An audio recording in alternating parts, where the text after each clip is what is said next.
Okay, and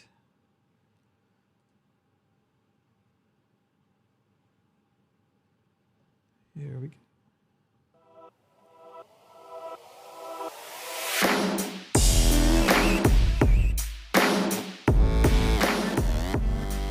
Tonight on the line, it's Sunday again, and we've got the man, the myth, but not the actual myth, because if he was a myth, he'd probably debunk himself, Aron Ra, but also hosted by, sorry, you fuckers get me.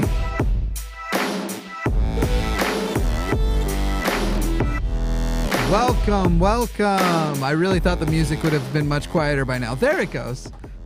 Great timing. Welcome, everybody, to another episode of The Sunday Show where we take questions about religion, spirituality, theism, atheism. We are most excited, or I dare say, most interested in speaking to theists about their beliefs, why they hold a belief.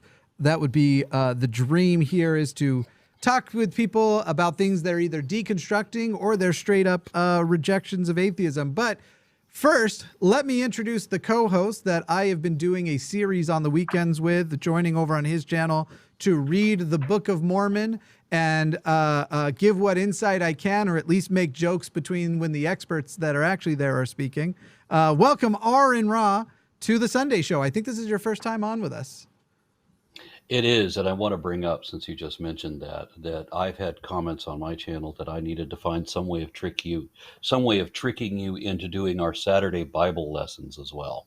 Oh, I mean, I'll show up, but I have far less expertise on the. It'd literally be like the Mormon version of this is such, and it's going to be stupid because that's what the Mormons do with everything. I mean, I've read the Bible a few times. I did all my scripture masteries and I learned it and stuff, but boy, the insight will be. But yeah, I'm happy to show up from time to time if no other reason than to. I'd like to. We mentioned it on the show earlier. I'd like to get a piano. I've played piano most of my life, but I haven't had one for the last 2 or 3 years, and I'm realizing the content that I am missing out on in just making. I have a knack for making very irreverent rhymes in the moment, and maybe that could be something I can bring to the show. I don't know what else I'd offer to the Bible one. I remember once upon a time looking through a TV guide when I was a little kid, and there was something called The Magic Christian. And I thought, well, The Magic Christian, that just sounds like one of those religious shows. And I looked at the description of it, but it didn't say that it was a religious show. It said it was irreverent. So I went to my mom and I'm like, well, what does irreverent mean?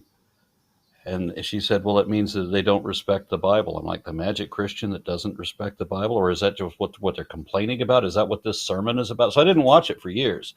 When I eventually saw The Magic Christian, I realized what irreverent was. I also noticed that Monty Python and the Holy Grail was also listed as irreverent. And then I started piecing together what that, and I realized, oh, I'm irreverent. There we go. and kind of always have been since childhood. I thought you were going to say it was like a literal magic show, and I have a deck and card within reach, and I was going to say, it's actually my show. You should have watched. You would have enjoyed it so much. Anyway, that's the Magic Christian, when I did finally see it, was absolutely nothing like what I expected. And if you're curious at all, just take a bunch of mushrooms and look that movie up. All right. I'm gonna pull the chat. Was it the thumbnail? Did the thumbnail sell you on the show? I want to know who here is here because this thumbnail was so good this week. And I know at least one person wanted a little bit of an explanation here. So we'll put it up. And by the way, we do have calls. The lines are filling up. We're just waiting for the screener to get to them. This is this was my new marketing effort. There you get to see me at around, this would have been 1999, 2010. I'm living in Florida, an active young Mormon child, full of tenacity and religious fear mostly. And taken within around the same time period, Aron Ra as one of the better Lord and Saviors I've ever seen. Thank you. That was I was going to a goth party. That was my Halloween getup, and it was round about 1996, I think it was. and we went to a goth club called the Church here in Dallas, which was normally frequented by vampires, but you can, I guess I could stand an occasional Jesus. That's excellent. We there's a I don't know goth. if anybody remembers the 1990s, but it was it was a very vampire period, as I remember. I mostly remember like candy that doesn't exist anymore. You remember those? I don't know if you ever had them, but they were like little gummy circuit board looking things that you'd peel off of the paper. Nothing. They're gone now. They've totally gone. Do not start barking. And we used to pretend that Yoo-Hoo and Sunny D tasted good back then in the 90s. That was a big part of the 90s for me anyway. Yeah, I think my first swig was, well, yeah, this is pretty good. And my second one, I'm like, no. Yeah. There you go. And I do want to say, for anybody who's like really wondering, when you look at that photo of me, that is me on the cusp of pubescence. Everything would change very shortly after this photo, and my ability to be a devout Mormon would be undermined by the sheer brick house falling on me that was my puberty. So that's those are the moments before I felt an urge to think critically about what I was giving up. Let me have a look here on. Now I do want to point out we have Aron here, who, much like last week's host, we can call an expert on all things. There's not a thing he'll miss on biology. And don't even do that to me. Don't raise. I got to tell you, I have read through things that I have written years ago. Oh, yeah. And I realized that something, I had a relative who was a mechanic who told me once that he forgot more about auto mechanics than I would ever know. And I didn't understand what he was talking about, but I've forgotten so much of my own stuff. So I'm reading through papers that I wrote, 10 and 20 years ago. I'm like, I used to know this, obviously. I look very fondly on this, whereas my head's just filled with like Mormon scripture memorizations, primary songs, and a series of graphic images of polar bears, but I don't want to talk about that. We all have our things. Everybody leave it alone. It's not polar bears. It's koalas. All right, let's talk to Vandy, who, the reason why I wanted to bring that up is the first question's about Mormonism, which Aron was born into, however, didn't spend much time with. So let's not waste the time of the person we have here after this. Vandy, I'm not saying you're wasting time, but Vandy, welcome to the line with your Mormon question. Go ahead. Yes. My question is, I think I heard somewhere that the Adam and Eve story takes on a sort of very different meaning in Mormonism because I like it was like a good thing, like humans were supposed to eat the knowledge of good and evil, which like makes intuitive sense to me, Is that a thing? Yeah, no, yeah. You know what I'm talking about? You're definitely sorry, I'm also getting things ready for the next call here. Sorry. Yeah, you're definitely in the realm of I get what you're saying. So basically it's sort of, yes, this happened, but it was all according to plan. But Mormons are going to say like humans are going to fail and stuff. So it was more of, while God's greatest, hopes would be no sin, it was going to happen. Like the sin was going to happen. And then that would expand outward into what would be the rest of humanity.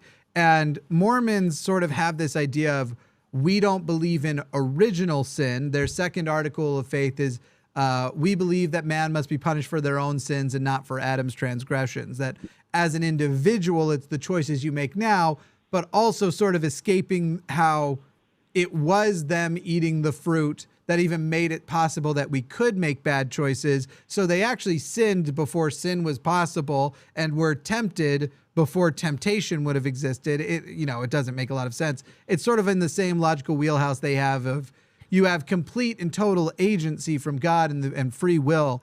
However, God knows everything you're ever going to do, and there's no chance that you will ever do anything else. It's sort of in that same logical wheelhouse. Yeah, you can't. I mean, that makes sense if you just, Yeah, you've got free will, but he already knows what you're going to do. So exactly, because he's already predetermined what you're going to do. Exactly. So it's your free will that he predetermined.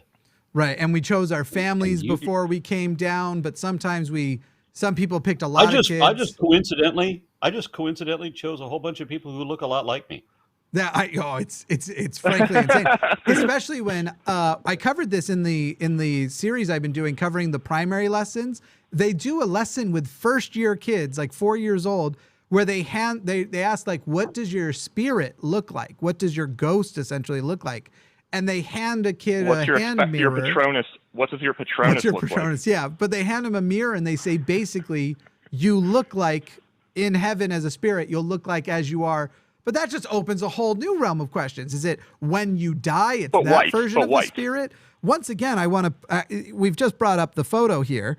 If in 1999, Aron and I had both died in separate events, would we have gone to heaven looking like this?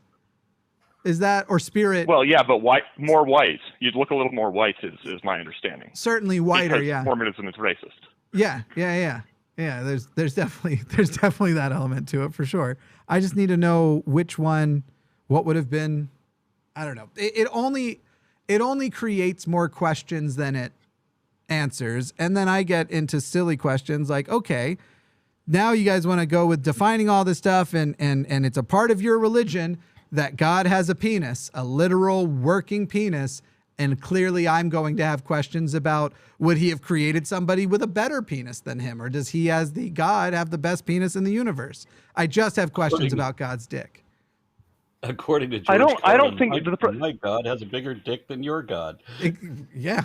The other thing is, I mean, I don't think I don't think a single penis, no matter how amazing it is gonna work for somebody every day, you know? I mean, sometimes you're into different stuff. You're suggesting that God is a double dong? That could be. Or do we ask... Well, yeah, maybe. Or, I mean, sometimes maybe he wants some, like, weird ducks corkscrew sex or something, you know? Look, and by the way, if any Mormons are listening and want to challenge this, we've got lines for you. Go ahead. I think I've seen this in a hentai cartoon. That's right. I think I have too. Duck reproduction basically is a hentai cartoon. So it's a little, yeah. Ducks are terrible people. Do we ask ourselves the philosophical question, as God is all powerful and can create anything, could God create for himself a cock so big even he couldn't suck it? Like, that's the question we have to ask ourselves. That's what's right here, I think. This is philosophy. Well, anyway, Vandy, do you have any other serious questions before? I mean, we answered your one about anything else before we go? Yeah, I had like a weird biology question about phylogenetics, which is totally different and not really the topic of a show. Go ahead. But Aron's here. We got Aron. Yeah. So one of the things that I understand about modern phylogenetics and taxonomy is that you can never grow out of your ancestry. You can never leave a clade once you're in it, right? Yeah. And however, there are diagnostic criteria. Presumably, you could have enough like phenotypical changes eventually that, like, does every animal fulfill the diagnostic criteria for every clade that it ever belonged to? I'm going to have to say yes. The only variation to that is going to be the naming convention. At some point, we have to change the name of something in order to recognize what it is. So, like, for example, when you have, it used to be labeled that, you had Canis lupus and then Canis familiaris. They're both in the same genus but different species. But then they realized that dogs are genetically a subset of, or the descendants of wolves, right? So in that case, dogs became Canis lupus familiaris. So they just combined it into a trinomial name. And then if you want to get into the subbreeds or the subspecies of that, domestic dogs are highly divided. So you have Canis lupus familiaris dachshund. So now we're up to 4 names. And if we could just add all these different names for the different subsets, we could just go on forever. But we can't. We can't have 1,500 names for any given thing. Not with that attitude, you can't. Species. No.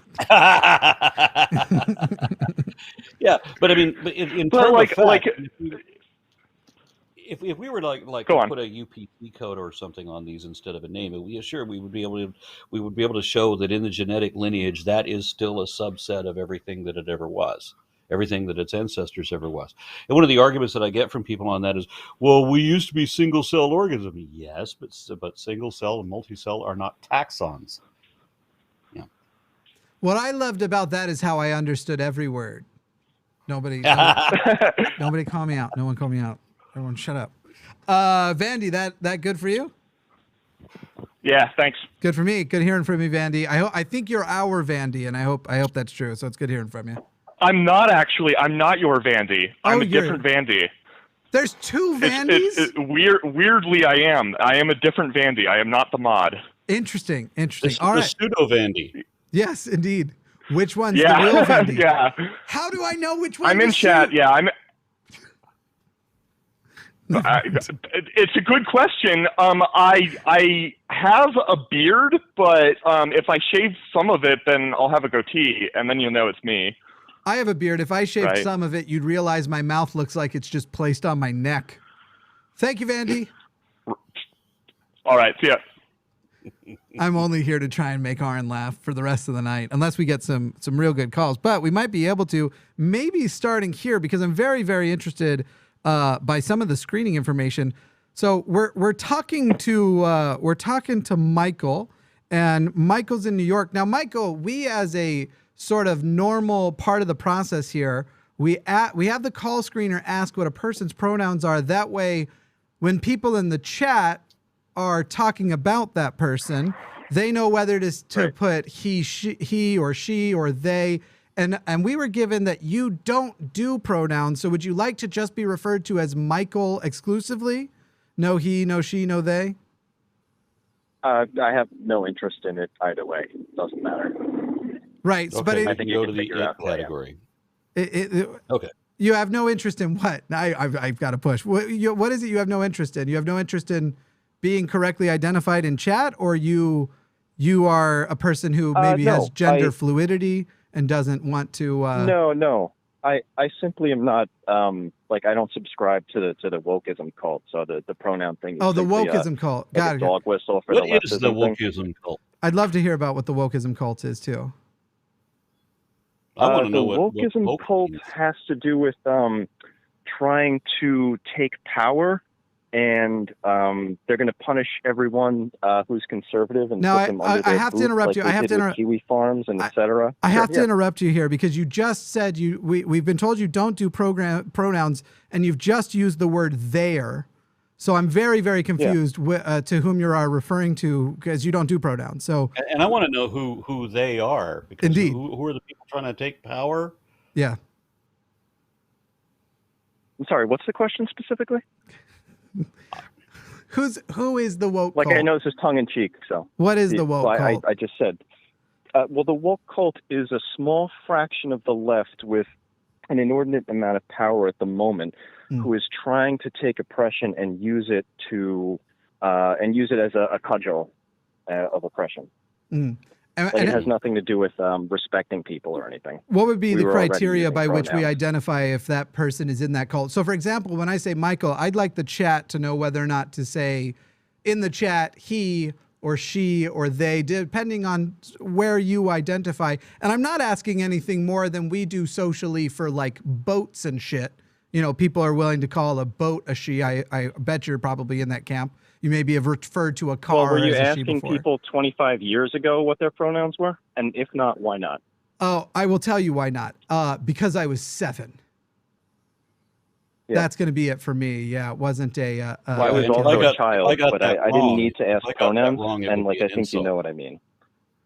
So if I were to call somebody the wrong thing, if I were to misjudge the tone of their voice... I know Aron Ra has a dick, and I know you have a dick, so you don't know good. That. How do you know that? There needs to be any dog whistle. How do you know I have a dick? Dog whistle? You're a guy. What dog whistle are we talking about? But asking what the pronouns are. This is a very established thing on Twitter that this is a leftist, wokeist cult thing. How do you know I gotta talk more about my dick. How do you know I'm a guy? You said I have a dick because I am a guy, and thank you for the chance to talk about my dick on air. I love to. How do you know I'm a guy? Sure. Yeah, that's fine.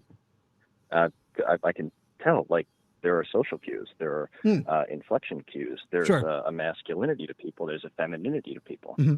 So a person who shows off social cues of masculinity and projects out to the world, perhaps even we could even call it a performance of masculinity. That's how you know that person is a guy. Right. Yeah. Right. So what you're describing is something that also describes 100% many trans men who don't have dicks. So once again, I ask you, how do you know I have a dick? And the other thing is, I still want to know what woke most means. men and women who aren't in the wokeism cult can actually identify trans people. Oh, I'm 1,000% How sure can you're you wrong. tell, going back to the original question, how can we tell if someone is in the wokeism think that. That's fine. cult? That's a good How do question. I tell? I'm sorry, Jimmy. I'm still confused as to what. Still locked in. Woke. If we ask you, if they ask we're trying my to very, pronouns, very politely that's ask, how you know, is it Mr. or Mrs. Because people who are normal don't ask that.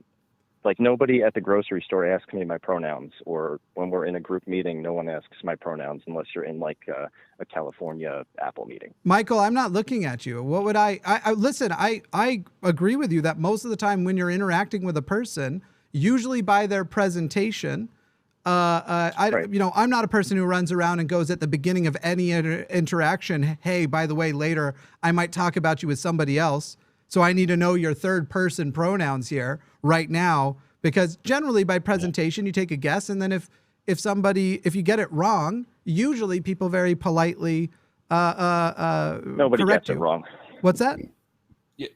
Nobody gets it wrong in the real world. Well, I got it wrong. I got an escalation on one of my calls because I dealt with somebody that had a particularly husky voice. I said, "Yes, sir," and that person turned out to be somebody's great aunt who didn't appreciate being called sir, and next thing you know, she's talking to my supervisor. Yeah. So it seems appropriate. Well, there's a thing called like edge cases. I don't know if you've heard of that. You know. I'm sorry. What is it? People.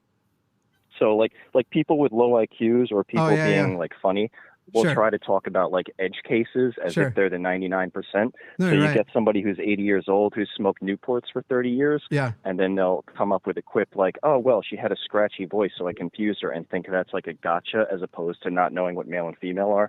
And they think that's intelligent. Yeah. Because Michael, are you inclined to think that, are you under the impression that I don't know what male and female are?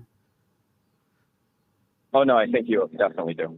Michael, I'm glad you brought it up. I'm still looking at the case. Like edge case has a definition. Do you know what edge case means? No, I'm not entirely sure what any of the words you're using mean. What wokeism means, what the cult means. I'm curious about all of this. So please give me an idea. We've both been explaining as we've been going on. Like I explained what wokeism. Well, as you pointed out, we're your intellectual inferiors. So we're going to need you to re-explain. Like we're real stupid. It's clearly. So there's a wokeism cult, but how do we know that the people who are in the wokeism cult, the people apparently who are in the wokeism cult, are the people who show the courtesy of asking how you want to be recognized? And if anybody doesn't show that courtesy, well, then they're not in the wokeism cult? Yeah, well, the violence and oppression and cancel culture comes under the guise of kindness, yes. Violence and oppression? You're talking about the right wing now? The guise of kindness, yes. The violence and oppression toward... No, I mean like Antifa and like, burning and...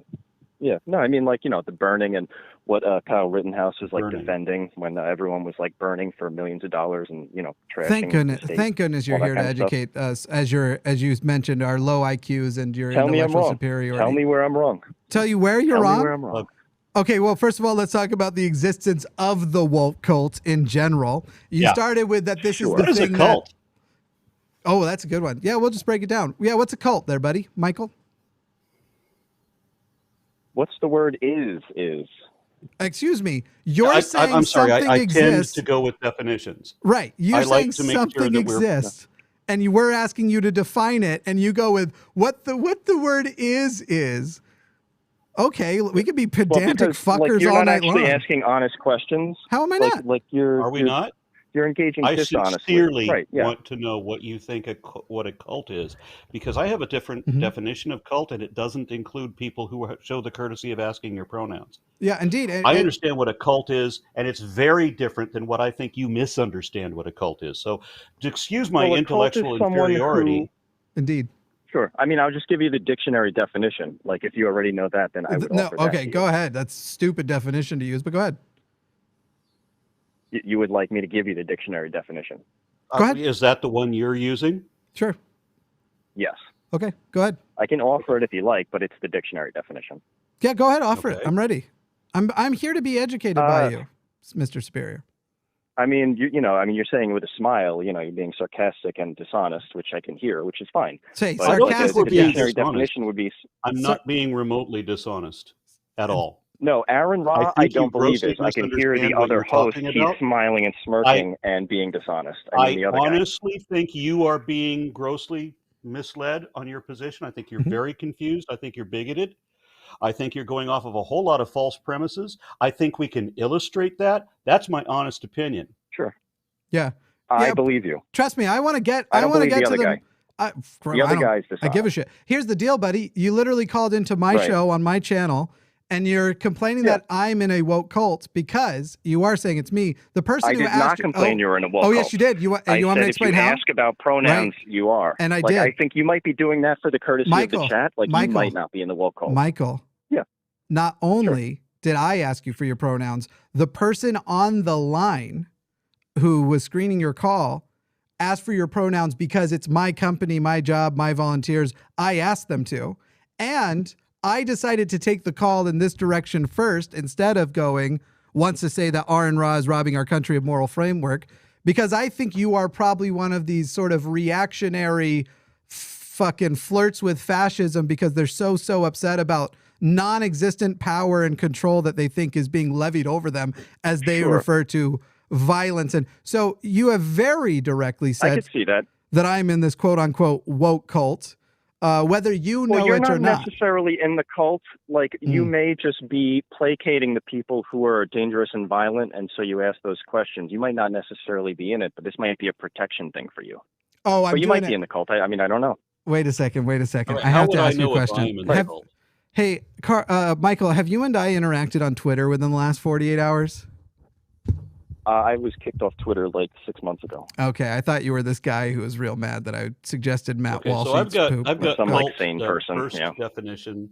First definition is a system of religious veneration. It's like insulated from devotion. Facts and won't listen to other outside things. I know what a cult is, and you know what a cult is. No, that's you're mixing the definition. You're mixing the definition of cult with the definition of bigotry. They're very different things.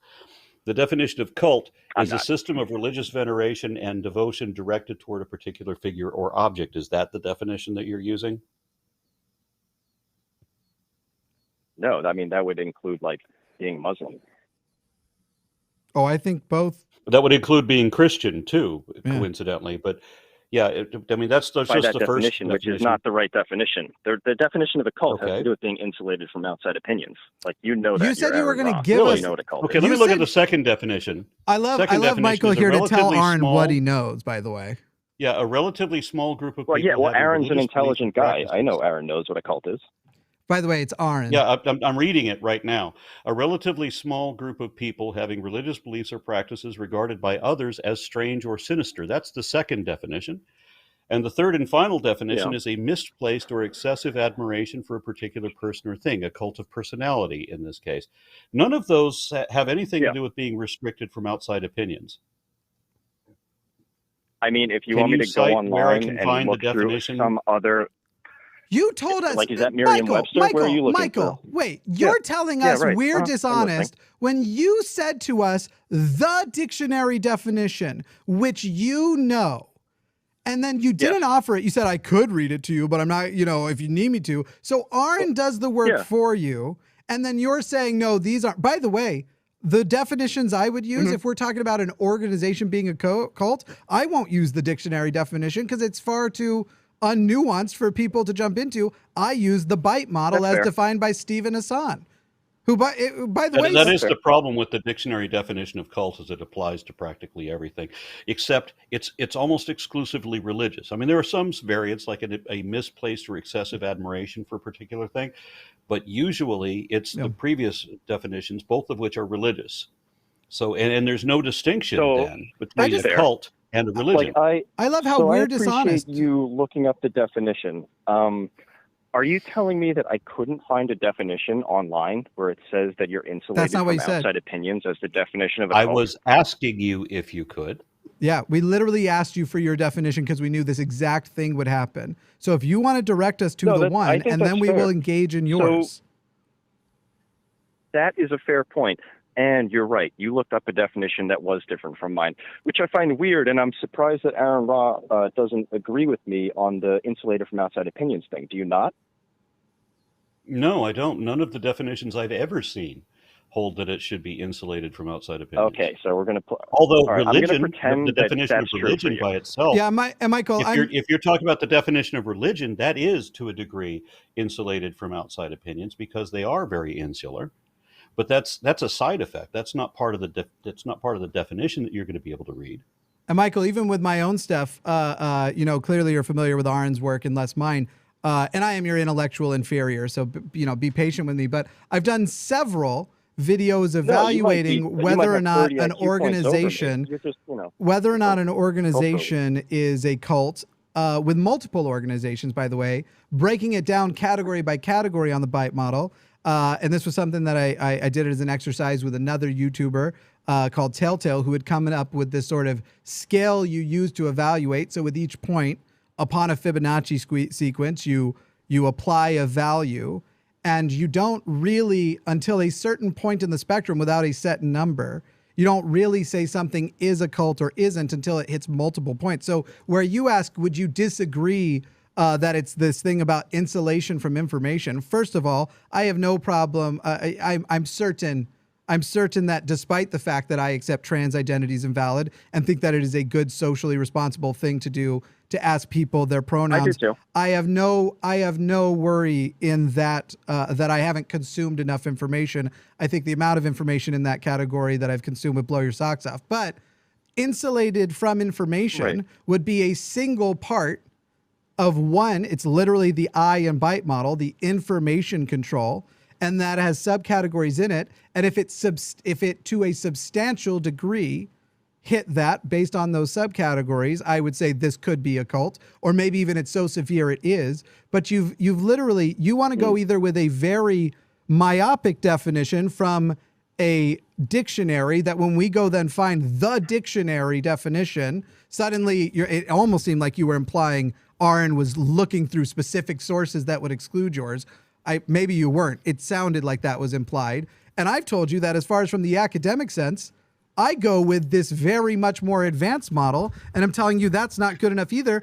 And the funny thing is when we talk about who's being dishonest, you want to stick to that small point as your end all, when I don't think you've demonstrated that anybody's insulating from fucking shit. Well, I'm willing to drop it. I mean, I apologize. No. I'd like you to demonstrate any of those. As I understand it. I'd love for you to demonstrate any of those, and then maybe potentially let us know what you would like the chat to refer to as. This may seem out of character, but if the guy said he wants to apologize and drop it, I say let him apologize and drop it. Okay, and then get on to the wants to say that Aron Ra is robbing our country of moral framework, because I am excited for that part. Is that what he was saying? That's what he's calling in about. We just haven't gotten there yet. Okay, well, we'll get to the primary point then. Sure. Yeah, go ahead. What was your primary point? Well, I was going to say, I'm sorry that, we could have a dictionary fight over this where I could find a definition and you can find a definition. But I was just offering that my idea of what a cult was the insulation. That's a key part of the cult for how I understand a cult. If you don't accept that, that's fine. I'm okay with that. As I've said, I accept it as an element. My definition was an element of what you would do if you were trying to, from a sort of scholarly point of view, evaluate if something was a cult or not. Yeah, for the purposes of this. Well, I'm a furniture finisher, so I'm no scholar. Yeah, I think we both agree that the word cult is inadequately defined. It's one of those words that it applies to everything, and so thus it applies to nothing. Every definition that I've ever seen. That means the word shouldn't exist. This is another leftist tactic for blowing up categories. The word female or male doesn't exist. Did I say another that the word leftist tactic because they don't like categories? When have we ever said that? You said that cult. Shut up and listen. You said cult was watch this. See how you told me to shut up and listen, and then I muted you? I have the power. You don't. Fuck off, you piece of shit. You want to come back in? Here's the thing. I am the dictator. I make the rules, you don't. If you would like to participate, telling me to shut up and listen, that's not going to fucking do it for you, buddy. Here it goes up the slider. Yeah, I mean, take a breath and try again. I just granted him that he could. He wants to apologize and get past that. We can apologize and get past that. We'll just let it go. And so he went right back to. I mean, you won't let me finish the sentence is part of the problem. I'm getting there. Starting to feel that way. Go ahead, Michael. Well, all right. I mean, I had a point there, but now I forget it because you guys were yelling, which I'm sorry about, and I shouldn't have yelled at you guys. That was wrong. Go ahead. Okay. So I have if you'd like, I could move over to my main point if you like. Yeah, sure. Well, hold on. Yeah, I do, because you say this leftist tactic. I have right. Yes. Oh, yeah. You were talking about the categories. Yeah, you understand that I talk to a lot of religious believers, right? And they bring up all of these terms, and they talk down against evolution in general. They talk about macroevolution. They talk about atheism, and I find that they don't know what the meanings of any of these words are. Mm-hmm. And the people who talk about leftists, how is that relevant? Likewise, never know what the fuck leftist even is. Mm-hmm. So can you please tell me what leftism or left-wing politics is? How do we recognize that? Well, this is a huge problem with leftist versus, like, maybe say right or conservatism versus liberal. These are huge problems because you have classical liberalism, which is different from the current liberalism, and then you have Europe. So these get very messy. Like, I'm not going to be able to engage in a debate about, like, leftist versus right and, like, really pinning down a definition. This is a very challenging conversation. I just want to know when you say this is a leftist tactic, I want to know what the word leftist there means for you. Is? Yeah. Sure. So specifically when I mean it in this sense is I'm talking about the small minority of leftist woke cult, like, who ask about pronouns. That's what I mean specifically here. Okay, but I asked what leftism is. So I'm not asking us for a small minority of leftists. What is leftism? What is left-wing politics? How do we recognize that? Right, and like I told you just before that definition, that it's really actually see, you're interrupting me. Like, I can't even finish the sentence. I was just asking. I was giving the clarifying point. What I'm asking you is, what's the difference between left-wing politics? What are each one? Please go ahead. Right, and I mean, should I repeat myself? I said already. Yes, repeat yourself. You said what leftism is? Sure. Yeah. So I said it was actually very complicated because you have Europe and you have America and you have classical liberalism and you have liberalism and you have far leftism, and these things are very muddy and hard to pin down, especially depending on geography. So that's like a conversation sure all in itself. We're only talking about the United States because I understand the U.S. doesn't really have left. Yeah. Europe has left, but the U.S. doesn't have left. I mean, if I were in Europe, well, Europe doesn't have right. Europe has left. Europe doesn't have right. Yeah, Europe doesn't have you're right. The United States doesn't have a left like Europe does. If I were in Europe, I would be considered a centrist. But here I am in the United States, where I'm considered in the left. So how do we differentiate in America between left versus right?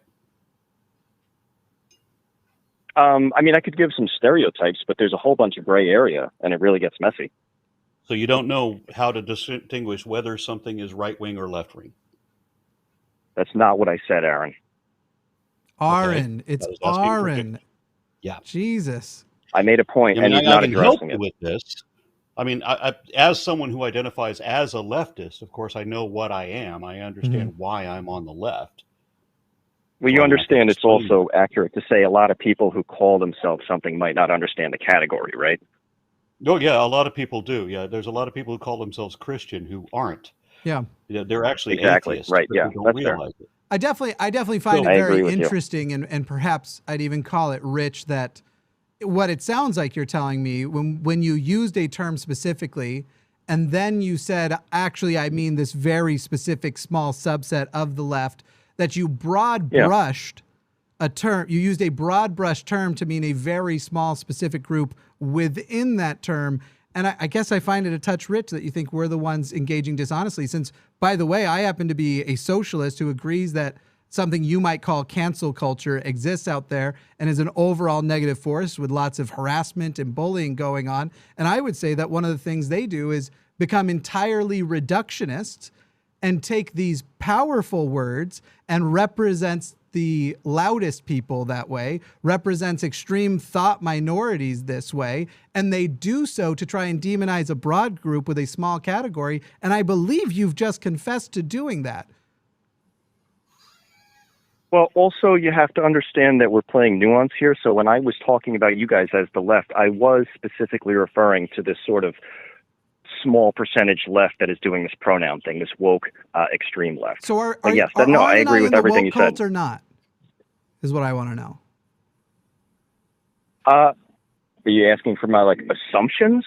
Yes, your professional opinion. Because I don't follow you guys on Twitter or anything. Yeah, I don't know how helpful it would be for me to make an assumption. I think maybe not even on YouTube, because you still haven't picked out that it's pronounced Aron. But Jimmy, maybe. I want to respect that too. He's hesitant to make an assumption. Sure, that's a good thing. We should encourage that. Let me help clarify for you. If you type in atheists are generally left, there are stereotypes. Yeah, but we're not looking at stereotypes. We're looking at the definition. So if you type in, like a moment ago, I looked up what was the word cult. I just typed in the word cult. I pulled up the first definition that showed up on Google, right? Because I want to make sure that we're using common language, that we understand the same words the same way. Do you think I could interrupt for a moment? There can be variants. What's that? Do you think I could interrupt for a moment? I have something to say about the dictionary thing, if that'd be okay? Sure. Well, certainly. I think I've seen news recently where something happens in culture, and then pages like Merriam-Webster and Wikipedia will change something almost immediately to shift the definition to sort of create damage control. Have you guys ever been aware of those stories? Okay, listen, I'm fine with you bringing that up. Do that. I'm aware that there's cultural reactions. Because right. Well, real quick, Aron, before you go, because I think he's going to take us somewhere here, and I don't feel like going there. It's going to bore me, to say the least. If you are here to present evidence and you want to send sources or whatever that shows that has happened here, and that the word cult was changed in definition to react to a cultural... I am not saying that. Okay, then we don't need to talk about it, because otherwise it's presented as an exercise of that could have been what happened here, and if we're going to that could have, we'll be here all night. And I'd rather just skip that. No, as an exercise. Oh, no, I was not saying that. I am not saying that about the word cult at all. I was just that was just another interesting point that I remembered since we're talking about unrelated, definitions. Yeah, just interesting. I get it. Let's get to now, the regarding a little bit related. With Aron's permission, I'd like to get to dictionary definitions. I would love to address some things in dictionary definitions. For example, if you look up the definition of animal, almost all dictionary definitions will include protists. They will say that you can have single-celled or multicelled. No, by definition, animals are always multicellular. That's part of the definition of metazoa of what an animal is. But the dictionaries all get it wrong. Likewise, if you look up abiogenesis, it will almost invariably, whatever dictionary you look at, will always conflate that with spontaneous generation. No, they are completely unrelated. But the dictionary always gets that wrong. If there's a way to correct that, I've written to 3 of the different dictionaries to give evidence of why you can't conflate these things. They are not the same thing. Here's the definition in biology, but they don't listen. Yeah. So you can't. I don't know dictionaries aren't that great of a resource. You're right. Agree. Wow, super. Okay, agree. so when I decided to identify as leftist, I mean, I didn't do it because this is the team whose T-shirt I want to wear, right? What I did was I went and took a battery of political tests. There's a number of tests where they give you a whole bunch of different questions, and this determines where you are in the quarters. I took 6 of them. I literally took every one I could find, and they all put me in exactly the same place. They all put me in the same dead center of the libertarian left quadrant, right where Noam Chomsky is. So it would be a lie for me to say anything else. I call myself leftist not because I want to call myself leftist, but because every test I've ever taken has put me right there. Now, that's fair. The definition of left, by the way, if you just look up what is leftist ideology, the definition is generally the left wing is characterized by an emphasis on ideas such as freedom, equality, fraternity, rights, progress, reform, and internationalism, while the right wing is characterized by an emphasis on notions such as authority, hierarchy, order, duty, tradition, reaction, and nationalism. Yeah, though as a colloquial exercise, I think most people, you would say, as far as left or right goes, I'm going to usually define... Can I ask you a question? Not yet. I'm usually going to define a person as being a leftist or not based on their affinity for capitalism. That's usually what it's going to come down to. That's fair, because on the extreme, on the extremes, of course, you have unfettered, unrestricted, unregulated runaway capitalism, which I argue is more dangerous than uncontrolled socialism. But I would rather have an interlocking between them. And I'm not even a moderate. I mean, I won't even pretend to be a moderate. I will never say both sides are just as bad, because clearly the right is a fuck ton worse. Yeah. Still describe. No disputing I'm that. still describing a spectrum too. I'm not literally saying you're only on the left if you're for let's just go full blown communism. I would, with Aron's permission, because I know he's enjoying some of this part of the conversation. I'd like to jump to the main reason you called, Michael. Yes, it's about time we do that. Sure, I think. yeah. You, as an agnostic or agnostic-ish, was how you described yourself to the screener, wants to say that Aron Ra is robbing our country of moral framework. I'm very eager to hear. Maybe she got my definition a little wrong. I mean, I said I wasn't like a wokest person, but not religious-wise. I didn't define myself. I'm sort of a conservative and sort of like pro-religious, but it's not about me, so it doesn't matter so much. Well, if you'll let me do an exercise in labeling, because we put it on the call here, and I'd like to get it accurate. Sure. I've taken pronouns off, and I've let you exist that way. But I would like to update the word agnostic with something you feel like represents you better. And usually we just give the categories of theist or atheist are the easiest ways. I would probably fall Are you closer convinced to that an actual theist. deity really exists? Am I convinced? Do you hold a belief in a theistic individual or individuals? Do you believe in a God? Yeah. I think the religious framework is so powerful in a utilitarian sense that whether or not, which I'm not 100% sure of, it actually exists, I think it's useful either way. So I think that puts me in the category mostly of theist. And yeah, I'm fine with, if you just want to say you most comfortably with your understanding, go with theist. I will respect the label, even though I might feel like I have some nuanced feelings about what you're saying. I'll give you the label you asked for, much like I would have done with your pronouns. Go on with your. Is there another category you would put me in? No, for me, there's just atheist. You either believe or you don't. Yeah, you either do or don't. Yeah. Well, what if you're in the middle? If you side with, then you actually kind of. Yeah, it's a yes or no question. Do you believe that any actual deity really exists? Yeah. The answer is yes or no. I think the framework is so powerful that whether or not it exists, which I'm not sure about, that you can put me in the category of yes. Yeah, I get it. You watch Jordan Peterson. Okay. It's sort of like let's go to the question. Yeah, I do. But like, it's sort of like saying, like, even if gravity doesn't exist, and you put a stone structure up, like, what's holding it to the ground? And like, say in 20 years, gravity is not a thing, and we discover it's something else. And the Bible's I would still true say, I'm pro gravity. You know what I mean? Sure. Bible's true because it's more true than truth is. What about your? Right. Yes. Yeah. Yes, I know that. Yeah, that's. Well, I need another beer before I hear about how I'm robbing the country of our moral framework. Okay, go grab your beer. We'll give him a second here to grab the beer here, because I am excited for that as well. So basically, I'm sorry I told you to shut up before. That wasn't good. I was just felt interrupted. I didn't mean that. By the way, I'm not mad at you for it. I might tell you to shut up. I'm just the one with the power to make it happen if I want. I'm not saying I'm better than you because you said it and I wouldn't, because I fucking would. Yeah, I'm okay with spicy dialogue. It's fine. Yeah. Yeah. Okay, so how am I, if I'm not cutting to the chase, or maybe if I am, you can redirect. How am I robbing the country of moral framework? All right. So, if you don't mind, I thought there was a really cool idea I liked from Jordan Peterson. I'd like to offer it and see what you thought of it first. I will hang up on you if you mention lobsters, but other than that, go ahead. We are not going with lobsters, which are delicious. Okay.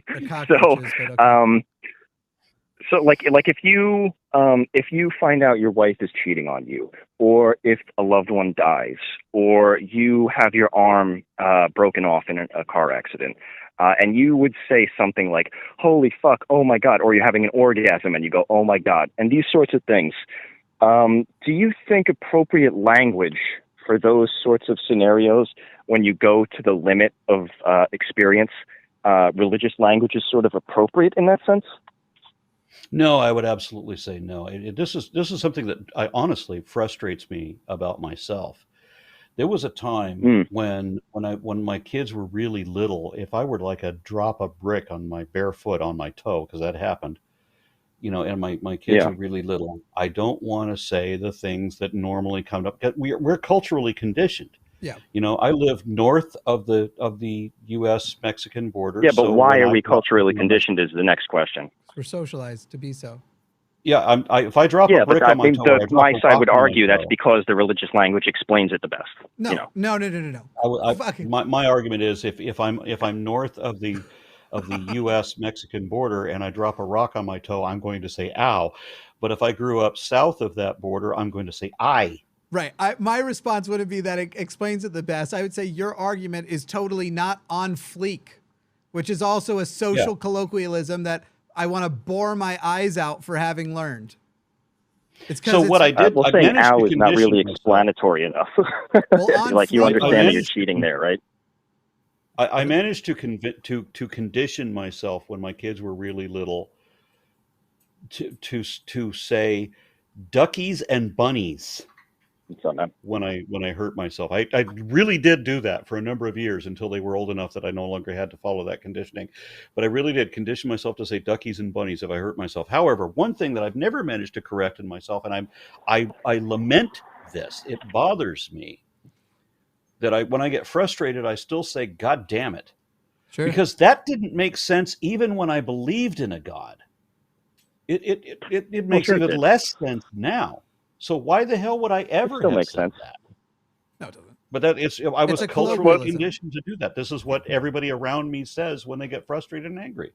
It's a colloquialism. So Michael, when you guys before would say I and ow, like you remember when you just made that example before? Yeah. Do we remember things that happened 4 minutes ago? I do. Yeah. I got it. Usually. I didn't mean to insult you. I'm trying to keep us on track here. That's all. I'm fucking with you, buddy. That's all right. So you said I and ow and all that, but they also would say ay Dios mío, and which you conveniently forgot that part. And the turning it into duckies and bunnies things. Well, you didn't say it. You conveniently not said it. That's for sure. What was ow shortened to? I don't remember ever hearing the whole statement, nor would I ever speak the whole statement. Sure. I only need the one iteration. Is it ow? Is it I only need the one word. What, by the way, with ow, what are we forgetting? Is ow short for ow? Only the Lord is God. Is that what that was short for? I will confess that I have told somebody vaya con quesos, mi amigo. Sure. Which are delicious. Go with cheese, my friend.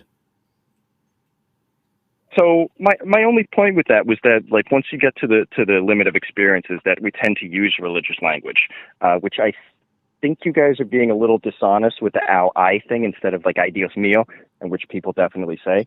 But the whole point of that was that I'm using a single syllable and the alternate single syllable that matches, because I've heard many times I've never heard whole sentences after that, to the best of my memory.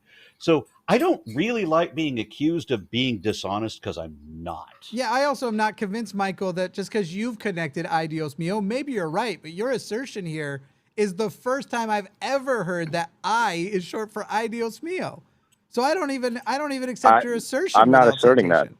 I'm not asserting that. You asserted that not only was that they say I, and then perfectly omitted. Purposely. Sometimes. No, I'm saying when people are in extreme pain, they will say things like, oh God. Yes. I have nothing to do with I or ow. I'm talking about people who are in serious pain saying, oh God, and using religious language. People will use the language that they have adopted from the cultural around them. Bill Maher says you can still, that just because you've become atheist doesn't mean you can't still praise God when you're having an orgasm. That is not me, though. I haven't said my God in years. That's a funny reason, isn't it? It's very funny. Yeah, I haven't said my God in years. I say my word now.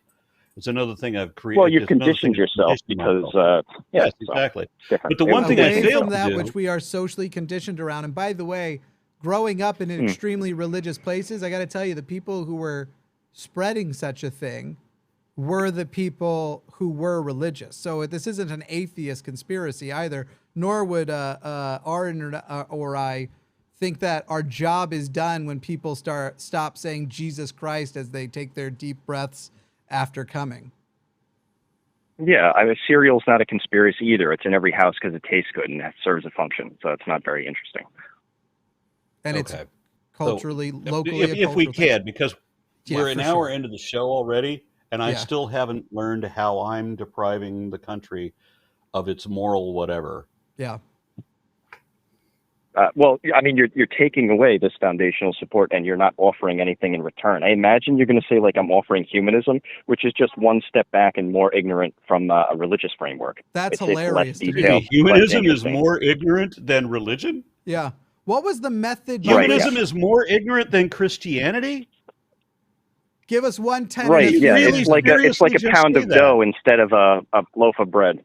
Yeah. Well, hey, okay, actually, so Michael, if you take Christianity, if you take what's good, if there's apparently it wasn't a system by which we get together and say, hey, are we doing the best to make most people thrive possible for the overall thriving, where possible the individual and the whole, which is what I would argue is Christianity constantly having to catch up to humanism, but you're saying humanism is inferior. So what was the mechanism by which Christians realized they should get rid of much of their Christianity? Right. Well, you see, this is a bit of a chicken and egg thing. You're not going to like the answer, which I think is that Christianity evolved and influences humanism. And then they go, oh, yeah, it has nothing to do with humanism at all. Yeah. Yeah. So you think the people who are raised with the Christianity, that it wasn't something else occurring to them. It was within their Christianity. So I assume then you believe that slavery was moral when Christianity endorsed it. No. How could but we also had a lot more struggles back then. God, the less hard things go, the better things can be. So God gave him moral commandments then? God gave him moral commandments to his people about slavery? Sorry? I missed a little God bit. gave immoral commandments. Is that correct? Well, I mean, if you're like a literalist retard, then sure. Yeah, oh, that's cute. Aron, if you're watching, go ahead and hit the refresh. Try hitting refresh on your vMix call and see if that brings you back in. I'm sure God said, like, you know, bite the head of a penis or something and weird, and you're going to be like, he said bite a penis, and yeah. So, it's very stupid. Do you not know the Word of God? Do you not know the Bible very well? I am the Bible, sir. Michael, actually answer the question. What does this become? Are you realizing that you've pushed yourself back into a hole that you literally can't win? So now you're acting as though you're some sort of absurdist character just wasting our time? Is that what's going on now? I mean, you've been doing that the whole time, but like Bible literalism as your excuse is not going to fly. Excuse me, Bible literalism? What am I being too literal about to recognize that the quote-unquote Word of God in Christianity, which you say is the superior moral framework, absolutely condoned? I didn't say that. I did not say that. I did not say that. I did not say that. You did not say it was the superior framework to humanism? Let me deal with this, Jimmy. I know that it's your show, and it's inappropriate for me to say so. I find it also strange that I am the more tolerant of the two of us at this moment. That's bizarre for me. Matt's often surprised also. Matt's often surprised as well. Yeah, please, wow. The own person thinks they're more tolerant. I'm sorry, what? Yeah. Well, he was criticizing in like a literalist fashion there. He was like, well, it said you should have slavery. Yeah, this is This hilarious. is a silly argumentation. We're dishonest. These are parables. We're dishonest, and you think that slavery, which we can literally trace back the anthropological evidence that it was implemented on top of the commandments in the Bible, but we're the dishonest ones, and you're sitting there going, it was all a metaphor. It's fucking poem, guy. What's going on? It's all metaphor. So you're saying religion? Aren't. So you're saying slavery happened because of religion? That's your assertion? When did I say that? I said no. It was permitted by. I'm asking if condoned and permitted. Yeah, condoned. And I'm asking permitted. if you think religion, if you think slavery happened because of religion. I think there are specific instances of slavery that were condoned and permitted by it. I'm sorry, you guys are both talking by there all for a second. Abrahamic religions. Sure, that's good. All I the didn't ask that Abrahamic question. religions. Okay. I didn't ask that question. I've responded to you exactly ask? what you were asking. I have never stated. Well, Aaron was talking over you, so I couldn't hear. Aron, for Christ's fucking sake. Registered nurse. RN. Yeah, Aron. Well, your name is weird, so I don't know. Sorry. Okay, get the fuck out of here. This is boring me. All right, was this a waste of time? Have a good one, buddy. Have you been fucking with us the whole time? Is that what it was? Have you been sucking tranny dick this whole time? I would if I loved a person. Okay. I gotta tell you that we've been an hour into this, yeah. And bucket of chuckles though that was, I would like to get more substance. What a waste of time! What a fucking waste of time for the person. I really wish I wish I could do more of this because I really do enjoy the unexpected interactions, the comments that people make. I mean, I do appreciate this. Yeah. I wish I could do more of it.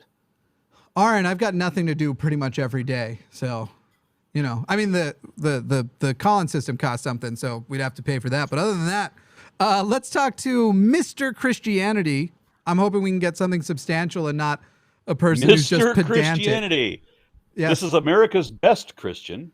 I think it might be a joke on the fact that many people know me as Mr. Atheist. I'm wondering if it's meant to be a bit of a tongue-in-cheek thing, but I'll ask the Canadian himself, Mr. Christianity. Is that what's going on? Not really. Can you hear me? I'm sorry for my egotistical assumption. Yeah, go ahead. No problem. I'm not really concerned about your ego. I'm concerned about your false representation of the scriptures. You made a claim, and I believe most atheists are not really established, or I would say very ignorant of what scripture stipulates. According to you, you suggested that there was slavery in the Bible, right? And though the Bible, yes. Okay, yes. Can I just and finalize my statement? You can you can have a back and forth with us. You are not going to be allowed to gish gallop if that's what you're requesting right now, but you can go ahead. But slavery is definitely in the Old Testament, the New Testament, and the Quran. Yes, indeed. I understand that's the claim being made, but I'd like to challenge that. Go ahead. So you made the claim, so I'm going to challenge it. Exodus 20. Go ahead. We've said go ahead. Yes, but I was interrupted by Aron Ra. Don't worry. I know exactly what you're going to say. Exodus 20. It's clearly authorized. It is, I understand. Can I? God. Go ahead. Can I just answer? Can I ask my question? What is the Hebrew word for so-called slave? And I'm talking to. Oh my God. Okay. Here's what we're going to do. You're going to tell me your accolades in evaluating Hebrew and slavery, and I'm going to tell you whether or not I'm going to accept your authority to change my mind. Not an argument from authority, but I will tell you, I can give you the fucking book back to you, an actual book where you can go read all about slavery in the Bible by a wonderful Dr. Joshua Bowen. And if you're just going to sit here and play a little fucking word game with us of, oh, but Hakem means whatever and that means so-and-so's son and Pharaoh's whatever up his butt, I'm not going to play your little fucking word game. It is understood and accepted by religious scholars, both Christian and non-Christian, that they are talking about very literal Old Testament slavery, New Testament slavery, and Quranic slavery. It's all there. And remember that. So Exodus tell me why I should give a shit.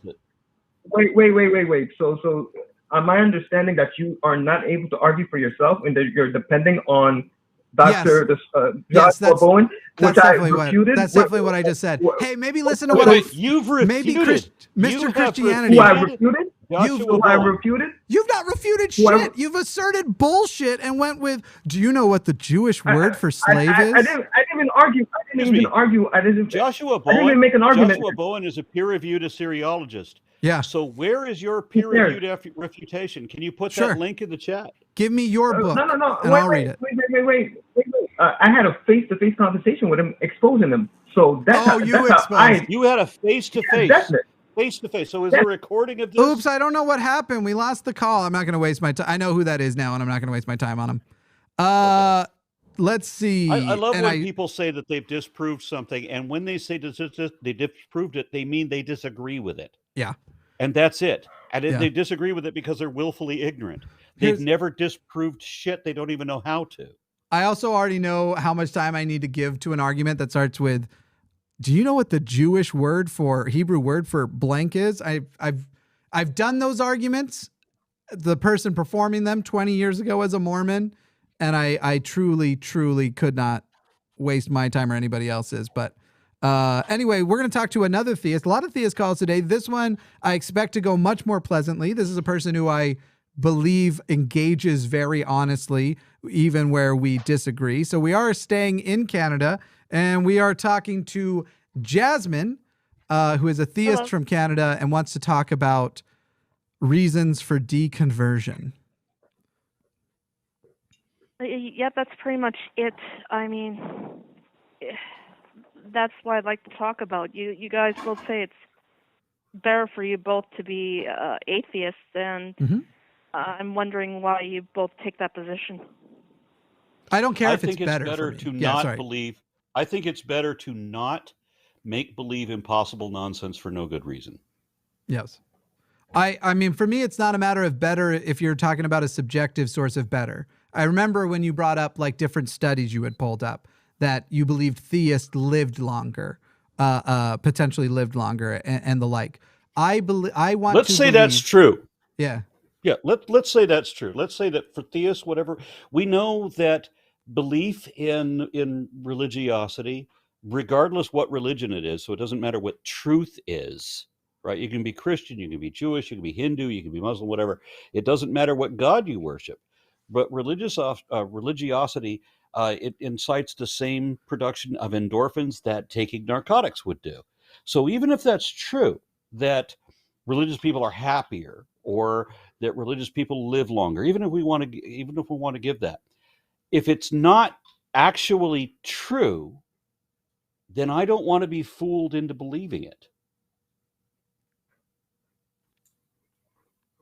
So basically just being atheist is more important. Like, what are being whatever's isn't true important at all. Being atheist isn't important at all. Not being fooled into believing something that is not evidently true, that's what's important. Jasmine, real quick, because I think this might have changed. What do you think an atheist is? A general disbelief in all gods. And it's nothing more than that. Let's say a non-belief. Just be very clear. I don't believe you. The Christian, the Hindu, the whatever, they say, hey, there's these magic invisible beings and they somehow control everything we do through magical powers. And my response is, I don't believe your unsupported assertion of impossible absurdity. That's what atheist is. Yes, but other things come with that worldview. I mean, it does have implications for how one approaches life in many different respects. How so? How so? I think, by the way, I think Jasmine's being honest here that she's fallen for cultural reinforced by religion things. So before we ask you how so, you should know we both disagree on that, Mark, because as far as how I then interact with the world, other people and the like, my atheism has nothing to do with it. Literally nothing. It is other characteristics and other labels I could give you. But I also want to hear your example, but I don't want you to feel like we're trying to set you up to look stupid as we so easily did with the last two callers. Hopefully not. Yeah. That won't be as far a stretch, unfortunately. But anyway. I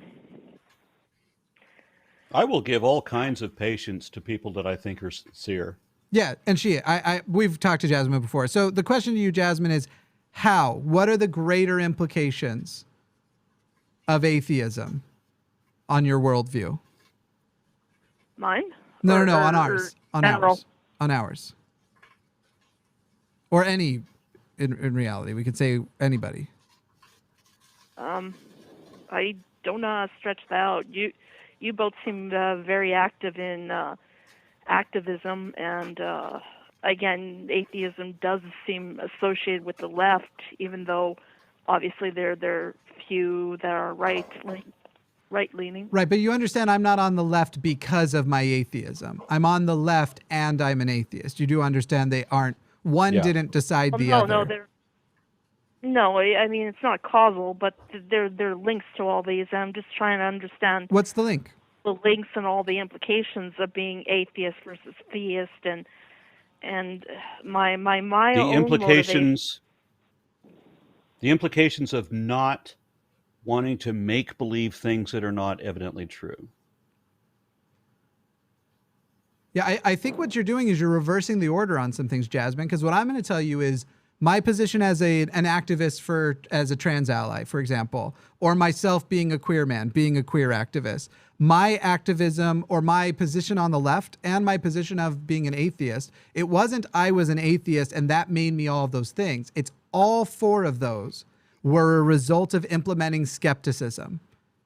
It's also secular humanism. If you want to take it all back to one thing, it's being a skeptic that got me there. And there are people who believe that they are more skeptical than I and think they have different conclusions than that. Mine are wrong. The good news is I'm the one true skeptic. That joke aside, I think you have these in the wrong order. And so what I'd be more interested to know, though, with the idea of you said we think it's better to be atheist, is there something that you think would make it worse to be atheist? What is it you think we're doing that's actually worse but thinking is better?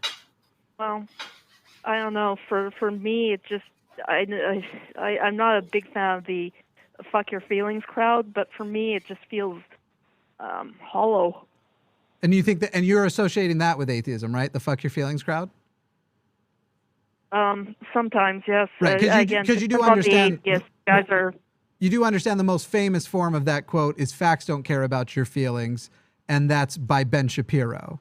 And that it's actually a right-wing reactionary position to say when I can make some argument that invalidates something you feel very passionate about, not only does that show that you are wrong, but we should also disregard your feelings.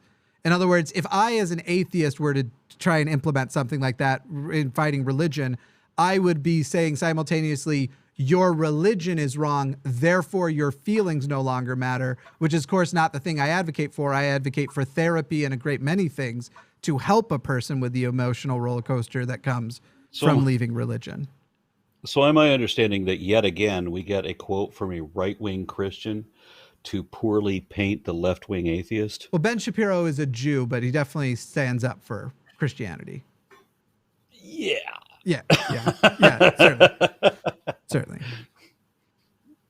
How do you feel about what I just shared with you? I'm curious your reaction, Jasmine. Well, again, I'm just trying to process this all. It's very jumped in my head, and I appreciate your confusion. I just detected the scent that someone in my house is cooking curry, and I've lost the ability to think. There we go. Jasmine, I'm curious here's the thing. If you don't believe there's a good reason to believe in a God, that's why you should be an atheist. And I'm sitting here hearing the things, we've heard some of the ones in the past that you've worried about. And I'm sitting here saying, go have community. We're not saying get rid of community because that's often associated with church. Go have that. Go care about people's feelings. If you feel like the atheists you don't like that you associate with, which by the way, this is basically a type of internalized bigotry. I'm not calling you a bigot in the sense of I don't think you're going out and protesting, but this is something that you learn in religion. It is that there's a darkness to that label atheism. And there are people like me, there are people like Aron, there are people like Hemant, there are lots and lots of Hemant called the friendly atheist who specifically want to put a good amount of their time into saying what you think the word atheist means. You need to drop that shit because that's not, you don't get to project that on me. I'm not the fuck your feelings person because the reason I was Mormon was because of my feelings. And I know how significant it was. And I know that just somebody winning an argument on facts with me wasn't the thing that changed my mind. But also when I did change my mind, I needed my feelings tended to at that point. Do you know what I mean, Jasmine? Well, yeah, I mean, the best resource I've found through all of this was Recovering from Religion. That site is excellent, all the resources on there. Right. Jasmine, I asked you a question last time you called in. Do you think you remember what it is, and are you ready to answer it? Yeah, it was basically my motivations. How much of it is, due to others, and how much of it is due to my fear in hell. Yeah. Of hell. I'd say it's almost equal in both, but I'd say the hell is probably a little bit stronger. Yeah, it's they use it for a reason as a fear tactic. It's built from the ground to be that. I know it's not proof of anything, but right. I've had visions of hell over the years. Again, I know it's not proof. It's just. I get that, and I really feel for you. Yeah. I really feel for you on that. My own wife. She came away from being raised in a strict religious environment. Part of her family was Catholic, part of her family was Baptist, and everybody's telling her that the other side is going to hell. She was so steeped in fear of hell that when she came away from that, when she broke away from religion, she was still having nightmares about hell and damnation and being rejected by Jesus for years. That sort of emotional conditioning since childhood is deep. And I was very lucky because my family just really sucked at indoctrination, didn't do a very good job of it. And so the very first religious aspect I lost, when I still identified as a Christian, I still believed in God and all of that, I had to reject God by at least 13. Oh, excuse me, I had to reject hell when I was by at least 13, because I realized that no God worthy of worship would allow hell to exist. Hell was created by people who understood that you're talking to a group of people, and some of them are going to believe you. Some of them want the promise of eternal paradise, but that didn't sell to a lot of people. Most people, if you spend 10 minutes thinking about heaven, you realize huge holes in that story, and it doesn't work. So you had to counter heaven with the carrot with the stick. You had to counter that with the threat of a fate worse than death for anyone who didn't believe. That's why hell was invented. Right. And so I'm wondering, when we talk to you, Jasmine, first of all, would you say, what sect of religion, of Christianity, are you coming from? Well, several, but Catholic mostly. Based in Catholic. Some Orthodox, some Baptist, some Mennonite as well, but. Right. Mostly. Catholic, Baptist, Mormon, and Mennonite. Did I hear that right? I didn't hear Mormon. Was Mormon in there? Not Mormon, just Mennonite. I mean, it's Mennonites there's a lot. There's a lot of Mennonite congregations up here. So I'm curious, how much time do you spend worrying about the punishment from the Mormon God if you don't believe in the Mormon God specifically? You mean more Christian or? The Mormon version of things, because he's got a different set of rules that'll punish you for. I'm not Mormon. No. I said Mennonite. I know. No. I'm doing this on purpose. How much time do you spend worried about the punishments that'll come from a Mormon God if you don't adhere to Mormonism? Probably none, right? Not well. I mean, I fear a God, whether it's the Mormon God. I fear. No, I'm asking you specifically. The Mormon God is a representation of God. I fear. Jasmine. I'm asking you, how much specific time to the Mormon do you worry about? I'm really worried I need to be going and performing Mormonism because I'm afraid of the punishments that will come if I don't do that. How much time do you give to that? Well, sometimes I worry about having the wrong religion. Yeah. It's not a trick question, Jasmine. I'm not trying to trick you into something. But that's the big problem with Pascal's wager. Yeah. When Pascal said that you need to believe in God just in case there's a hell, but it doesn't really work when the Muslims say that the Jews and the Christians are all going to hell for not accepting God's one prophet or God's final prophet, which is Muhammad. And that if you believe that Jesus is a son of God, then you're going to go to hell. And if you believe that Jesus is God incarnate, then you're going to go to hell. So for all the people that brought up why wouldn't we believe to save ourselves from hell? Well, what happens when you find out that when you go to the pearly gates, so to speak, and the character guarding the gates is wearing a dish dash and kufiyah, you're like, oh fuck, what? Yeah. Now I'm in trouble. Jasmine, the reason why I was asking, and Aron kind of got onto it there, is basically a follow-up question for you. You have a specific idea of hell that you're afraid of. And it's not going to be the one that you're worried you're going to go to if Mormons are right, because Mormons wouldn't send you to that specific hell. It's not the one that the Muslims think that you're going to go to, because Muslims have a different idea of what that hell looks like. And it's not of any religion outside of Christianity that is a similar lake of fire myth or whatever. You spend time worried about the one that you were told exists. And so I'm trying to help you examine with your own beliefs. Do you believe that that hell that you're afraid of, are you afraid of that hell because you feel like you have a good reason to believe it exists? Or are you worried about that hell because people told you to be worried about that hell? Well, I mean, like I said, I've had visions of hell. I know you're going to say, well, that visions aren't real, but I mean, they're no more. Think about it this way. Go ahead. Think about it this way.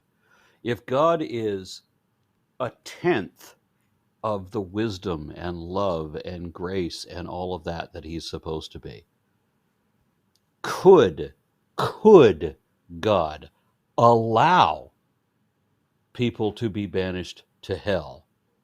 Could an actual wise and really literally just judge allow people to be tortured forever for a finite crime? Could God damn people not for their actions, but for their beliefs, where he's going to criminalize people over whether or not they believed, or whether or what they believed? Could God allow that? Now, people arguing for a particular religion will make up all kinds of bullshit in order to keep people paying the tithe to their particular religion, to keep themselves in business and keep themselves from having to get real jobs.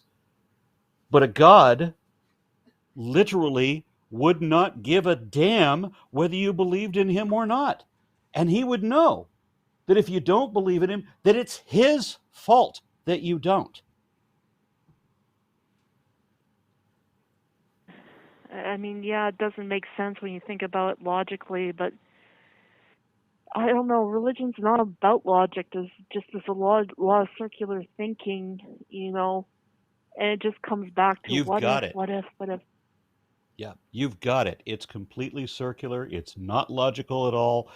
Every logical fallacy, if you look up the list of logical fallacies, you'll recognize them. You've seen every one of these as an argument for God. Every logical fallacy is an argument for God. Religion is not logical. It is completely irrational. It's completely emotional. People will glom themselves onto religion because they associate God with good, or because of some other association that they've culturally adopted. But when you think it, the devil is in the details. The more you think about it, the more heaven doesn't make sense. Yeah. And they want you to think about hell. You're going to think about hell, because if you didn't have hell, you'd start looking at heaven. My grandmother told me that everybody lives in mansions in heaven and we all have streets made of gold. But if we didn't have a hell to think about, how long would it be before we think about heaven and realize, why would we need a house in heaven? Why would we need to protect ourselves from the element? Does it rain in heaven? Does it get cold? Of course not. These are just bullshit stories, and the bullshit stories don't hold up. So they have to come up with a hell on top of it. And the hell had to be so far over the top. Remember also that religion is all about binary thinking. There's only black or white, good or bad, right? They don't allow for nuance at all. I mean, God, being the ultimate wisdom, would say, okay, well, you didn't believe in me, but you were a good person. You were a charitable person. You lived a saintly life. You were always about your fellow men. You always gave of yourself to the poor. You did everything possible, but you didn't believe in me. So fuck you, you're going to hell. And you believed in me, and you shit on everybody else for your own profit. But it doesn't matter, because you believed in me. Yeah. So you go to heaven. You think God is going to be that shallow, that vindictive? Is it possible to care that much when you've built 11 jillion other planets, and everything in the world is based on one tiny little circle in the Levant area of this planet, always all about 2,000 to 3,000 years ago, and that's all you give a fuck about? again, it doesn't make a whole lot of sense, but you can't address it completely with logic. I think there's a big emotional component that.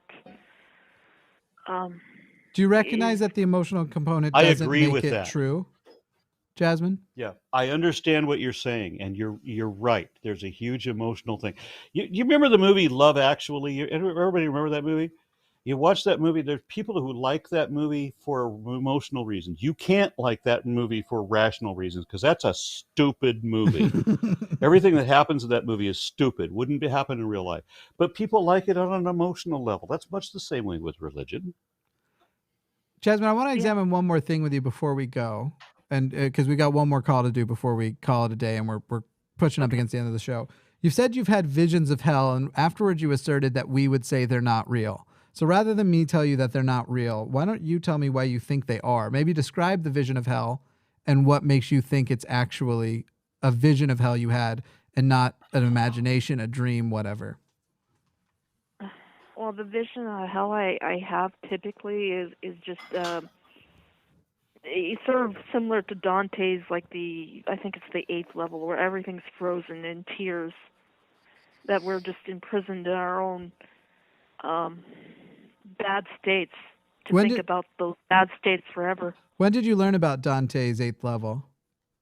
Before or after you had that vision? Yeah, it was together, I think. I had several dreams of it, and that kind of works my way into my psyche, I guess. So you're inclined to believe that something that you were aware of, something that you had read about and read a description of, that in similar timing you had dreams and psychic images of, or however you're describing this, was more likely an actual vision of it and not your brain visualizing something you had just read? What would make you conclude that it was real and not your brain putting to image the words you had just read? Maybe it's the indoctrination, but... Well, but remember, you said... I thought about heaven and hell. You said I would tell you it wasn't real. I want you to tell me if it was real or not. And if you think it was, why?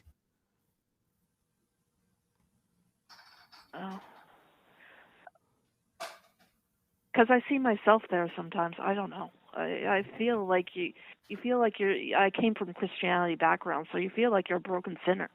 Yeah, of course. So you kind of feel like you're... Yeah, you're almost being too honest and missing the spirit of the question, but I appreciate that very much. I think I'm going to leave you with this, Jasmine, and we'll talk again, I'm sure, in the future. There's a specific question that I feel like you're not asking yourself enough. So every time you want to call in and you go, I want to maybe talk about this topic and this belief, all I want you to ask, and this is going to explain to you why I am a skeptic, because this is the first thing I ask, is, do I have a good reason to believe this is true? Can you do that? I have to. Yeah. Can you do that with the dreams and the visions of hell and maybe report back? Yeah, I'll try. All right. I appreciate it. I'm happy to hear from you, Jasmine. Go ahead, Aron. I want you to entertain another option too. That when you die, that's it. Blink off. You don't even exist anymore. Everything that was once you, all your thoughts, your dreams, your memories, your ambitions, everything is reduced to a pile of so many pounds of ape meat going bad. You simply do not exist. Flatline, black void. You're not even aware of the black void. You have no memories. You have no thoughts. You have no knowledge. You are removed from existence. When you die, bing, that's it. That's all. No more pain, no more thoughts, no eternity that you have to live through in any form. Because if you went to heaven, heaven would suck after the first 11 jillion years, I promise you. After first week with all that, you could get a perpetual praises. Yeah. There's no kind of pleasure that you could have in that. And the more you examine it, the more you realize that you wouldn't even be you. Yeah. You have to constantly have your lips wrapped around the anus of this inexplicably insecure God for all eternity? It makes no damn sense. Yeah. This is obviously the bullshit story made up by people who want to extract from you your tithe. Yep. And it has nothing to do with morality. We've given you some stuff to think about, Jasmine. You good? Definitely. Yep. Thank you. Thank you. Thank you. For your... See ya. See ya. There is something about when I talk to her where I can hear that there's a sense of like loss toward the end of the call, and even a little bit at the beginning. And so I'm always happy to talk to Jasmine because I understand if she just goes the direction it seems like she's going, which is I'm going to ask questions, and that never goes well for Faith. She's headed towards something that's going to be hard and is going to suck for a while until everything then usually gets much better. I remember talking to somebody else that called me regularly to complain about, she wanted to ask all these questions. And originally we were only talking about evolution versus creationism, but she went well outside of that immediately to talk about the existence of God and everything. I'm like, you know, you're well outside of the topic that I agreed to talk to you about. If you want to continue being a Christian and loving God and all of this, end the conversation here. Yeah. And don't go any further because it's just not going to get any better. Yeah. And she continued. And of course, she's an atheist activist now. Now, nice. Very nice. We have Carl on the line. I think this will be a quick one. Carl on the line is an atheist who wants to talk about the fine-tuning argument that theists give for life. And I feel like, Carl, I'll let you pose the question. I worry that the answer is going to be this. There's been many lectures on this from many people who can give you the full long one. But if you want the short one, you could probably get that. Go ahead, Carl. Well, hello, can you hear me? Yeah, sure. Well, it's good talking for Aron. And, yeah, I just wanted to make the point of, you know, when I'm listening to all these theist callers, of where they're coming from with this fine-tuning argument, when we know that 99.9999999% of the known universe is absolutely lethal to life. So where are they coming up with this fine-tuning argument? Because it was tongue-in-cheek, but I read something by a physicist, Lee Smolin, who said if you're going to give the fine-tuning argument for the universe, that the universe is finely tuned for black hole production. Yeah. Not for life. I'll tell you the apologetic response because I've given it before in the past, Carl. Go ahead. It's a question I want. Where did Yahweh come from? Because didn't I hear you say in one of your lectures that Yahweh was originally a volcano god? There are some 60 references to Jehovah in the Old Testament, Yehovah. If you take, the Tetragrammaton is all consonants, there's no vowels. It's most commonly pronounced as Yehovah. But yeah, there are 60 references to Yehovah in the Old Testament that equate him with a volcano. One of the most explicit examples I can think of is when they're leaving Egypt, and it's technically not even Egypt because they're talking about the origin of the story was somewhere in Saudi Arabia that is following this volcanic chain. But anyway, regardless, these people are following what is seen as a column of smoke by day, but is seen as a column of fire by night. What the hell is that? Obviously, volcano. And everything from the burning bush to the cloud formation to the lightning, everything that they're describing as, throughout the Exodus, for example, especially, it's talking about a volcano. Well, then let me ask you another question. Since that area of the world is not on any type of volcano, or as I know, is any type of fault, where did they get that from? If there was no, remember when I said that the story is not actually from Egypt or even the Levant. These are integrations of stories from other places. So yeah, there's a volcanic chain through Saudi Arabia where the story seems to have emanated from there and been blended together with a bunch of other things. Moses himself is a conglomeration of other characters. I mean, there's There's aspects of him that are clearly taken from Hammurabi, that are taken from the pharaoh Senefru, who lived 2,500 years earlier, and there's other elements of Moses that are actually other characters who actually lived, and then a couple who may not have, who were just legendary figures, and they all kind of got stapled together into the Moses legend. Also with Sodom and Gomorrah, there are some people who say that was an asteroid impact, but when you're talking about fire and brimstone raining down from the sky, that's pretty clearly a volcano. The river of blood, the various plagues, all of that. We're talking about a volcano. Now, we're not talking about Egypt, but then the stories weren't written at a time of exile from Egypt. They were written more in line, most of them were written more in line with the exile from Babylon, integrated with other stories from other places, wherein we know that there was a historic tradition. You have this meaningful story with some guy that is not known from any other story, so we just replace his name with the name of a character that we do know, and now it becomes more meaningful somehow. That's how Lord Krishna has so many adventures attached to his name. They're just taking adventures of other people and all putting the word Krishna on them.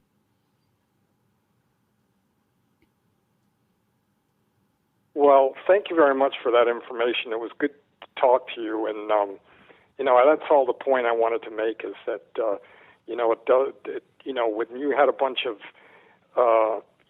Bronze Age goat herders that their entire world was a flat plain in which everything was revolved around that, and the stars and the earth, the sun revolving around the earth and all of those things, when the Greeks were at the same time had Plato and mathematics and things of that nature. Yep, very good well, point. Thank you very much for your time. Thank you for bringing it up. Thanks for the call. Thank you. Jimmy, I'm surprised and a little offended that you haven't invited me to be on the show before now. It's so fun, and honestly, this is probably one of the biggest viewerships. We've been well over 1,200 people watching for the last while, and I know it's not because I'm here. Despite the this of it all. Boy, that kid would grow up and make some changes. Yeah. Well, as I said, don't feel so bad about you looking like the kid that was going to shoot his eye out in Christmas Story. Someone said Harry Potter earlier. You haven't seen the pictures of what I looked like as a little kid. As I mentioned on your show, let me reset it so everyone can see the size here. With that pose, that face, that look, that kid thought he was straight. I felt like that was worth mentioning again. My goodness, what was he thinking? That kid thought, I like girls, only girls. Thank you so much, Aron, for coming on. Let's definitely have you back soon. I had a blast. I'm sort of doing a thing right now. People have probably noticed. How come Jimmy's hosting so often? And it's because I realized I have friends and I'd like to see them more. And so I've been doing that on the Sundays. Last week we had Forrest Valkai. I don't know yet who it'll be next week, but I have an idea, and I'm positive all the two people I have in mind for next week, you're gonna love both of them, whichever one it is. Aron, do you want to plug anything? Remind people where to find you. Where are you at these days? What are you up to and are excited and passionate about? I don't have anything going on right now. I don't have another conference or anything to go on for months, so I have nothing to plug. I will post about my Patreon, because I do need all the help I can get. This is my full-time gig anymore. So patreon.com/ARONRA. I'm always struggling. I saw something on that estimated my worth. Told me that I'm worth $1.5 million, and I'm like, oh my god, yeah, I got that. I think the wiki, first of all, it's called like Celeb Wiki. The fact that anybody, and why am I even on there? Right. Laugh. I fucking I almost threw up that, and it told me I had $3 million, and I was very excited to go to the bank. Turns out, didn't have it. Went there to withdraw it, didn't have it. It turned out. Exactly. So I need all the help I can get. So please do. Yeah, definitely go support Aron over on Patreon. We will all see you here, I assume, this next week. Matt Dillahunty will be back with the Hang Up on Wednesday. This week is on Transatlantic Collins show. Shit. I should have been better about this. Sorry, give me one moment and I will tell you who it is. These are the announcements, but I was channeling Shannon Q, who whenever I say, Shannon, will you do the announcements? And she goes, here, the announcements for this week are, go fuck yourself. And I should have just, I've sort of channeled that, I think. Let me come here to this. Sorry, everybody. I know I'm very, very professional. Jesus Christ, where is this thing? There we go. Here's the. See, you just said Jesus Christ. Don't you hate this conditioning that we've grown up with culturally? I see. My thing is, I look at it more like I'm also drinking coffee because I enjoy it, but I like that it's also an act of rebellion. And coming from a cult that, Mormons more than a lot of other religions are very language controlling. And, among that is the quote unquote taking the Lord's name in vain. So I just don't have the same, I suppose, reluctance, because it's nice to express yourself in a way that arbitrary rules prevented you from when you were young. I wish I could condition myself to have a different kind of expletive there. The sad thing is my first go-to is only one syllable, and I just can't get enough satisfaction out of crom. There you go. Yeah. Yeah. You could really try to fuck with people's perception of like, what is he trying to say? We could go with like, God, Darwin. That would be fun. Just to like, well, that makes no sense. What are you talking about? Yeah, I'm going to start whenever I say, I'm going to condition myself to whatever I normally would have said, Jesus Christ, I'm going to say Harry Potter. There you go. Because it's the same number of syllables. It just doesn't have, no, that's one more. Christ has that single syllable you fall out on, You could, for example, Jesus Christ has that sort of duh. Jimmy Snow. I'm not saying do it. I'm just saying if next time when you orgasm, you call whenever out I get Jimmy frustrated Snow. and angry, I say, Jimmy Snow. There you go. You can do it with frustrated and angry. I'm going to suggest to all of the audience that at the moment of climax, I consent to you yelling my name. Thank you so much, Aron Ra, for joining and hanging out. Oh man, I'd love to start that. I can't wait to see my wife's reaction to that. Isn't that your friend? Why would you? What? Why? Thank you so much, Aron, for joining. Thank everybody who was here in the live chat, who was hanging out. We will have Aron back, I promise, for more projects, for more things. Might not even be on a Sunday. Who knows? Wink, wink, nod, nod. Don't miss Transatlantic Collins show this Thursday. That was the thing I was looking up, which this week has Arden Hart and Josie Caballero, who I just fucking am so fond of. Both two amazing trans activists, and they will be back this Thursday. Last word, Aron. It's for you. Oh, you brought in Arden. I remember when I met Arden and I saw those dimples. I'm like, wow, she's really cute. Jeez, that's also true. That's also true. The final words are Arden has cute dimples. Good night, everybody.